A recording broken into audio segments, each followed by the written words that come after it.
તો પોરબંદરમાં સોરઠિયા પ્રજાપતિ સમાજની બેઠકમાં બબાલ થઈ છે। ચાલુ બેઠકમાં સ્ટેજ પર લાફાવાળી થઈ।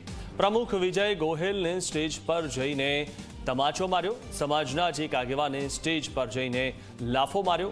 સોરઠિયા પ્રજાપતિ વિદ્યોતેજક મંડળની બેઠકમાં આ ઘટના બની અને જેના દ્રશ્યો પણ હવે સામે આવ્યા છે। સમાજનો આંતરિક મામલો ગણાવીને ફરિયાદ કરવાથી ઇનકાર કરવામાં આવ્યો છે।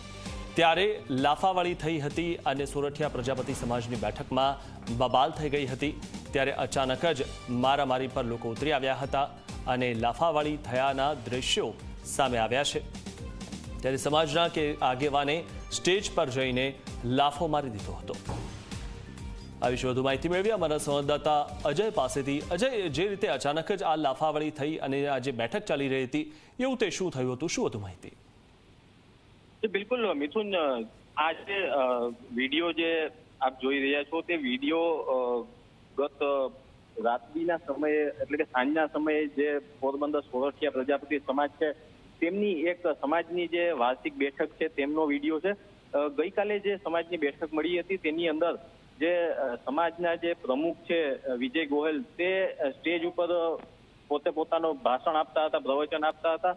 તે દરમિયાન જે સમાજના જ અન્ય જે આગેવાનો છે તેમના દ્વારા જે આ પ્રમુખ છે વિજય ગોહેલ તેમને લાફો મારવાના દ્રશ્યો છે તે સામે આવ્યા હતા। આ જે સમગ્ર જે બબાલ છે તે સમાજના જે વિજય ગોહેલ છે પ્રમુખ તેમના સામે ભ્રષ્ટાચારના જે આક્ષેપોને લઈને જે સામેના જે પક્ષના જે લોકો છે તેમના દ્વારા અનેક વખત રજૂઆતો કરવામાં આવી છે, અનેક જગ્યાએ ફરિયાદો કરવામાં આવી છે, જેને લઈને ભ્રષ્ટાચાર મામલે જે હાલના પ્રમુખ છે વિજય ગોહેલ તેમની સામે જે સામેના પક્ષના લોકો છે તેમના દ્વારા લડત ચલાવવામાં આવતી હતી। અને આ જ મુદ્દે ગઈકાલે જે સમાજની બેઠક મળી તેની અંદર સ્ટેજ પર જ જે સામેના જે પક્ષના જે લોકો છે તેમના દ્વારા ચાલુ પ્રમુખ જે છે વિજય ગોહેલ તેમને ભ્રષ્ટાચારના મામલે સ્ટેજ ઉપર ચડી અને તેમને લાફાવારી કરતા હોય તે પ્રકારના જે વિડીયો છે તે ગઈકાલે સામે આવ્યા હતા। અને ત્યારબાદ જે સમાજના પ્રમુખ છે વિજય ગોહેલ તેમને આ અંગે જે પૂછવામાં આવતા તેમણે જણાવ્યું હતું કે આ સમાજનો આંતરિક મામલો છે અને આ અંગે કોઈ પણ પોલીસ ફરિયાદ કરવાનું હાલ તેમના દ્વારા કોઈ આયોજન નથી। એટલે સમાજના આયોજન જે ઘટના છે તે સમાજની અંદર જ રહે એના માટે થઈને હાલ કોઈ પણ કાર્યવાહી કરવાથી તેઓ બચી રહ્યા છે।